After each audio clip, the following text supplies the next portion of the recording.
ನೋಡಿ, ಹಣ ಕಂಡ್ರೆ ಹೆಣನೂ ಬಾಯಿ ಬಿಡುತ್ತೆ ಅಂತ ಒಂದು ಗಾದೆ ಮಾತೆ ಇದೆಯಲ್ಲ, ಆ ಗಾದೆ ಮಾತಿಗೆ ಹೇಳು ಮಾಡಿಸ್ತಂತಿದೆ ಈ ಸ್ಟೋರಿ.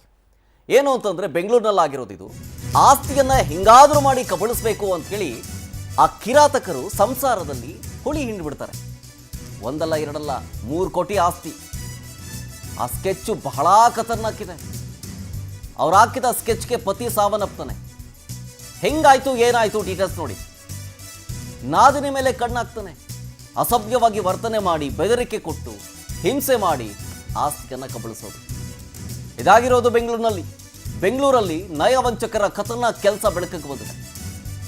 3 ಸಂಬಂಧಿಕರ ಟಾರ್ಚರ್ನಿಂದಾಗಿ ಎಂಥ ದೊಡ್ಡ ಅವಘಡ ಆಯಿತು ಅಂತಂದರೆ, ಈಗ FIR ದಾಖಲಾಗಿದೆ. ಸ್ಟೋರಿ ಏನು?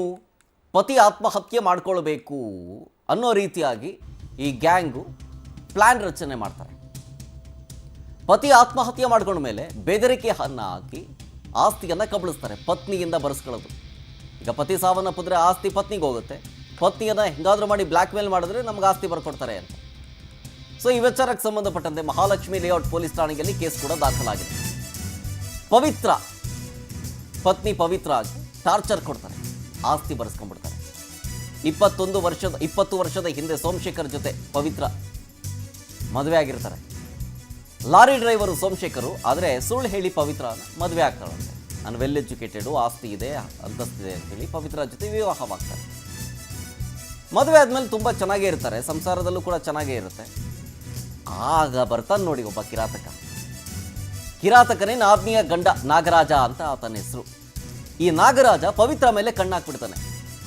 ಅದಕ್ಕೆ ಸೋಮಶೇಖರ ಪವಿತ್ರ ಗಂಡ ಅವನಿಗೆ ಡೈಲಿ ಎಣ್ಣೆ ಕುಡಿಸೋದು. ಆಮೇಲೆ ಪವಿತ್ರ ಜೊತೆ ಅಸಭ್ಯ ವರ್ತನೆ ಮಾಡೋದು ಈ ನಾಗರಾಜ. ಇದಕ್ಕೆ ಒಪ್ಪದೇ ಇದ್ದಾಗ ಗಂಡನ ಬಳಿ ಪವಿತ್ರ ಬಗ್ಗೆ ಸುಳ್ಳು ಹೇಳ್ತಾರೆ. ನಾಗರಾಜ ಮತ್ತು ಅವನ ಜೊತೆಗೆ ಇನ್ನಿಬ್ಬರು ಸಂಬಂಧಿಕರೇ ಎಲ್ಲ ಸೇರ್ಕೊಂಡು ಹಳ್ಳ ತೋಡಿರೋದು. ನಿನ್ನ ಪತ್ನಿ ಸರಿಯಿಲ್ಲ, ನಾನಾಗಿದ್ದರೆ ಸಾಯಿಸ್ಬಿಡ್ತಿದ್ದೆ, ಹಾಗೆ ಹೀಗೆ ಅಂತೇಳಿ ಪ್ರಚೋದನೆ ಕೊಡೋದು. ನೋಡಿ, ಅರೆಸ್ಟ್ ಆದವ್ರ ಫೋಟೋ ಗಮನಿಸ್ತಾ ಇದ್ರಿ. ಸಿದ್ದರಾಜು, ತ್ರಿಮೂರ್ತಿ, ನಾಗರಾಜ 3 ಜನ ಎಲ್ಲ ಸಂಬಂಧಿಕರೇ. ನಿನ್ನ ಪತ್ನಿ ಸರಿಯಿಲ್ಲ, ನಾನಾಗಿದ್ದರೆ ಸಾಯಿಸ್ಬಿಡ್ತಿದ್ದೆ, ಹಾಗೆ ಹೀಗೆ ಅಂತೇಳಿ ಕುಡ್ದ ಟೈಮ್ನಲ್ಲಿ ಗೊತ್ತಲ್ಲ, ಕುಡ್ದಾಗ ಕೋಪ ನೆತ್ತಿಗೆ ಇರುತ್ತೆ, ಏನು ಮಾಡೋದಕ್ಕೂ ಹೇಸಲ್ಲ ಆ ಟೈಮ್ನಲ್ಲಿ. ಇಲ್ಲಾಗಿದ್ದು ಅದೇ, ಕುಡ್ಕೊಬಂದು ಪತಿ ಆತ್ಮಹತ್ಯೆ ಮಾಡ್ಕೊಂತಾರೆ. ಆತ್ಮಹತ್ಯೆಗೂ ಮುನ್ನ 3 ದಿನ ಗೋಕರ್ಣಗೆ ಪವಿತ್ರ ತೆರಳಿರ್ತಾಳೆ. ಈ ವೇಳೆ ಆಸ್ತಿ ಪತ್ರ, 15 ಲಕ್ಷ ಮೌಲ್ಯದ ಚಿನ್ನಾಭರಣ ಎಲ್ಲವನ್ನೂ ಕದ್ದು ಬಿಡ್ತಾರಂತೆ ಈ ಸಂಬಂಧಿಕರು. ಆರೋಪ ಕೇಳಿ ಬರ್ತಾ ಇರೋದು. ಸೋಮಶೇಖರ್ ಆತ್ಮಹತ್ಯೆ ಮಾಡ್ಕೊಂಡ ಮೇಲೆ 3 ಜನನು ಪವಿತ್ರಾಗೆ ಬೆದರಿಕೆ ಹಾಕ್ತಾರೆ. ಆಸ್ತಿ ಪತ್ರಕ್ಕೆ ಸೈನ್ ಮಾಡಲಿಲ್ಲ ಅಂದರೆ ನಿನಗೆ ಅನೈತಿಕ ಸಂಬಂಧ ಇದೆ ಅಂತೇಳಿ ಸುಳ್ಳು ಸುದ್ದಿ ಹಬ್ಬಿಸ್ಬಿಡ್ತೀವಿ, ಹಂಗೆ ಮಾಡಬಾರ್ದು ಅಂದರೆ ಈ ಸೈನ್ ಹಾಕು ಈಗ, ಹೀಗಂತ ಎದುರಿಸ್ತಾರೆ. ಆಬ್ವಿಯಸ್ಲಿ ಪಾಪ ಆಕೆ ಒಬ್ಬಂಟಿಯಾಗಿರ್ತಾಳೆ, ಬರ್ಕೊಳ್ಳೇಬೇಕಾಗುತ್ತೆ. ಆಮೇಲೆ ಈ ಕೇಸು ದಾಖಲಾಗುತ್ತೆ ಪೊಲೀಸರಿಗೆ. ಆರೋಪಿಗಳ ವಿರುದ್ಧ ಕ್ರಮ ತೆಗೆದುಕೊಳ್ಬೇಕು ಅಂಥೇಳಿ ದೂರನ್ನು ಸಲ್ಲಿಸ್ತಾರೆ ಪವಿತ್ರ. ಯಾವ್ಯಾವ ಕೇಸಡಿ? ಬೆದರಿಕೆ ಹಾಕಿದ್ದ ಕೇಸ್ನಡಿ, ಮಾನಹಾನಿ ಕೇಸಡಿ, ಆತ್ಮಹತ್ಯೆಗೆ ಪ್ರಚೋದನೆಯ ಕೇಸ್ನ ಅಡಿಯಲ್ಲಿ FIR ಕೂಡ ದಾಖಲಾಗಿದೆ. ಈ FIR ಯಾವಾಗ ದಾಖಲಾಯಿತೋ ಈ 3 ಜನ ಆರೋಪಿಗಳು ಎಸ್ಕೇಪ್ ಆಗ್ತಾರೆ. ನನ್ನ ಹಸ್ಬೆಂಡ್ ತೀರ್ಕೊಂಡು ಇವತ್ತಿಗೆ 39 ದಿವಸ ಆಯಿತು. ನನ್ನ ಹಸ್ಬೆಂಡ್ 22ನೇ ತಾರೀಕು ರಾತ್ರಿ ಆತ್ಮಹತ್ಯೆಗೆ ಶರಣಾಗಿದ್ದರು. ಅರ್ಧ ಜೀವ ಇತ್ತು. ಸೊ ನಾವಲ್ಲೇ ಹಾಸ್ಪಿಟಲ್ಗೆ ಸೇರಿಸಿದ್ವಿ. 23ನೇ ತಾರೀಕು ಬೆಳಗ್ಗೆ 10 ಕಾಲ್ಗೆ ಪ್ರಾಣ ಬಿಟ್ಟರು. ಅದಾಗಿದ್ದು 10 ನಿಮಿಷಕ್ಕೆ ನನಗೆ ಸ್ಟೇಷನಿಗೆ ಕರೆಸ್ಕೊಂಡ್ರು. ನನ್ನ ಮೈದುನ ತ್ರಿಮೂರ್ತಿ, ನಮ್ಮ ನಾದ್ನಿ ಗಂಡ ನಾಗರಾಜ್, ಅವರ ಚಿಕ್ಕಮ್ಮನ ಮಗ ಸಿದ್ದರಂಗಸ್ವಾಮಿ, ಇವರೆಲ್ಲ ಸೇರಿಕೊಂಡು ನನ್ನ ಸ್ಟೇಷನಿಗೆ ಕರೆಸ್ಕೊಂಡು ನಿಮಗೆ ಕೇಸ್ ಮಾಡಿಸ್ತೀನಿ, ನಿಮ್ಮನ್ನು ಒಳಗಡೆ ಹಾಕ್ಸ್ತೀನಿ ಅಂತ ಹೇಳಿ ನನ್ನ ಹೆಸರಿಡಿದ್ದ ದಾನಪತ್ರನ ಅವ್ರ ಹೆಸರಿಗೆ ಬರೆಸ್ಕೊಂಡಿದ್ದಾರೆ ಸರ್. ನನಗೂ ನನ್ನ ಮಕ್ಕಳ ಮೇಲೆ ತುಂಬ ಮಾನವೀಯತೆಯೇ ಇಲ್ಲದೇನೆ ಅಷ್ಟು ಕ್ರೂರವಾಗಿ ನಡ್ಕೊಂಡು ನನ್ನ ಹತ್ರ ವಾಪಸ್ ತೊಗೊಂಡಿದ್ದಾರೆ. ಮನೇನ ಕರಾರು ಪತ್ರ ಮುಂಚೆ ರೆಡಿ ಮಾಡಿಕೊಂಡು ಅದೆಲ್ಲ ವಾಪಸ್ ಮಾಡಿಸ್ಕೊಂಡಿದ್ದಾರೆ. ಒಂದು ಕಡೆ ನಮ್ಮ ಅತ್ತೆ ಮಾವನೂ ಕಂಪ್ಲೇಂಟ್ ಮಾಡಿಲ್ಲ, ನಾನೂ ಕಂಪ್ಲೇಂಟ್ ಮಾಡಿಲ್ಲ. ಅಲ್ಲಿ ನಮ್ಮ ಮಾವ ಏನು ಹೇಳಿಕೆ ಕೊಟ್ಟಿದ್ದಾರೆ, ಯಾರ ಮೇಲೂ ಅನುಮಾನ ಇಲ್ಲ, ಕೌಟುಂಬಿಕ ಕಲಹದಿಂದ ನನ್ನ ಮಗ ಆತ್ಮಹತ್ಯೆ ಮಾಡ್ಕೊಂಡಿದ್ದಾನೆ ಅಂತ ಸ್ಟೇಟ್ಮೆಂಟ್ ಕೊಟ್ಟು UDR ಮಾಡಿಸಿದ ಮೇಲೆ ನನ್ನ ನಾದ್ನಿ ಗಂಡ ನಾಗರಾಜ್ ಆಚೆ ಬಂದ ತಕ್ಷಣ ಮೀಡಿಯಾಗಳನ್ನೆಲ್ಲ ಕರೆಸಿ ನನ್ನ ಮೇಲೆ ಸುಳ್ಳು ಆರೋಪಗಳು ಮಾಡಿದ್ದಾರೆ.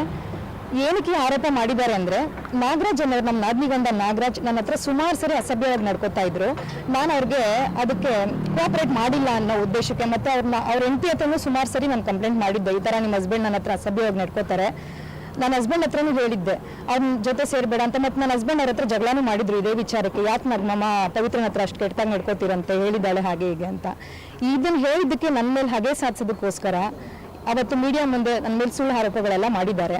ಎಲ್ಲ ಟಿವಿನಲ್ಲೂ ಪ್ರಸಾರ ಮಾಡಿದ್ದಾರೆ ನನ್ನ ಮೇಲೆ ಸುಳ್ಳು ಆರೋಪ. ನಾನು ಇವತ್ತಿನವರೆಗೂ ಆ ಸಿಚುವೇಶನಿಂದ ಆಚೆ ಬರೋಕ್ಕಾಗಿಲ್ಲ.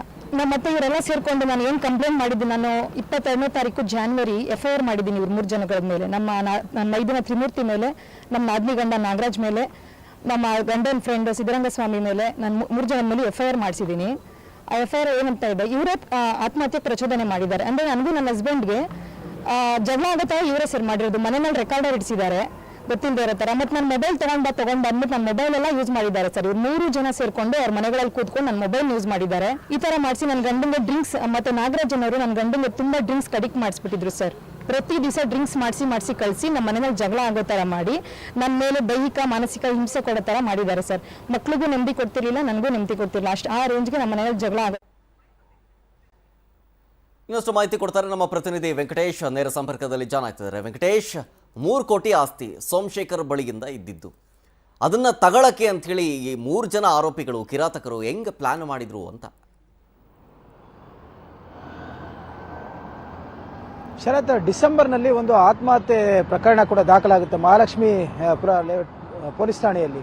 ಅಂದರೆ ಸೋಮಶೇಖರ್ ಎನ್ನುವಂತಹ ಲಾರಿ ಉದ್ಯಮಿ ಆತ್ಮಹತ್ಯೆಯನ್ನು ಮಾಡ್ಕೊಂಡಿದ್ದಾರೆ. ಅದಕ್ಕೆ ಕಾರಣ ಅವರ ಪತ್ನಿ ಪವಿತ್ರ ಏನು ಬೆಂಗಳೂರು ಯೂನಿವರ್ಸಿಟಿಯಲ್ಲಿರುವಂತಹ ಒಬ್ಬ ಪ್ರತಿಷ್ಠಿತ ಹುದ್ದೆಯಲ್ಲಿರುವಂತಹ ಮೈಲಾರಪ್ಪನವರ ಜೊತೆ ಅಕ್ರಮ ಸಂಬಂಧ ಇದೆ. ಹಾಗಾಗಿ ಇದರಿಂದ ಮನನೊಂದು ಆತ ಆತ್ಮಹತ್ಯೆ ಮಾಡ್ಕೊಂಡಿದ್ದಾನೆ ಅಂತ ಹೇಳಿ ಒಂದು ದೂರು ದಾಖಲಾಗುತ್ತೆ. ಆ ದೂರಿಗೆ ಸಂಬಂಧಪಟ್ಟಂತೆ ಕೂಡ ಆಕೆಯ ವಿರುದ್ಧ ಸಾಕಷ್ಟು ಆರೋಪಗಳು ಕೇಳಿ ಬರುತ್ತೆ. ಈಗ ಆ ಪ್ರಕರಣಕ್ಕೆ ಒಂದು ಟ್ವಿಸ್ಟ್ ಸಿಕ್ಕಿರೋದು ಅಂದ್ರೆ ಏನು, ಈ ಒಂದು ಸೋಮಶೇಖರ್ ಅವರು ಆತ್ಮಹತ್ಯೆ ಮಾಡ್ಕೊಂಡಿದ್ದಾರೆ. ಆತ್ಮಹತ್ಯೆಗೆ ಈ 3 ಜನ ಏನಿದ್ದಾರೆ ಅವರ ಸಂಬಂಧಿಕರು ನಾಗರಾಜ್, ತ್ರಿಮೂರ್ತಿ ಮತ್ತು ಸಿದ್ದರಂಗಸ್ವಾಮಿ ಏನಿದ್ದಾರೆ, ಈ 3 ಜನ ಆರೋಪವನ್ನು ಮಾಡ್ತಾರೆ. ಅವರ ವಿರುದ್ಧ ಈಗ ಒಂದು ಆಸ್ತಿ ಕಬಳಿಕೆ ಆರೋಪ ಕೇಳಿ ಬರ್ತಾ ಇದೆ. ಏನಂತ ಹೇಳಿದ್ರೆ, ಈಗ ಪವಿತ್ರ ಅವರು ಈ 3 ಜನ ಸೇರಿ ನನ್ನ ಬಳಿ ಇರುವಂತಹ ಆಸ್ತಿಯನ್ನ ಕಬಳಿಕೆ ಮಾಡೋದಕ್ಕೆ ನನ್ನ ಗಂಡನಿಗೆ ನನ್ನ ವಿರುದ್ಧ ಇಲ್ಲ ಸಲ್ಲದ ಆರೋಪವನ್ನು ಮಾಡಿದ್ದಾರೆ ಅಂತ ಹೇಳಿ. ಅಂದ್ರೆ ಈ 3 ಜನ ಕೂಡ ಏನು ನಾಗರಾಜ್ ಏನಿದ್ದಾನೆ ಆತ ಏನು ಒಂದು ಪವಿತ್ರ ಮೇಲೆ ಕಣ್ಣಾಕಿದ್ದ, ಗಂಡನಿಗೆ ಕಂಠಪೂರ್ತಿಯಾಗಿ ಎಣ್ಣೆಯನ್ನು ಕುಡಿಸಿ ಅದಾದ ನಂತರ ಆಕೆಯ ಜೊತೆ ಅಸಭ್ಯವಾಗಿ ವರ್ತನೆ ಮಾಡ್ತಾ ಇದ್ದ.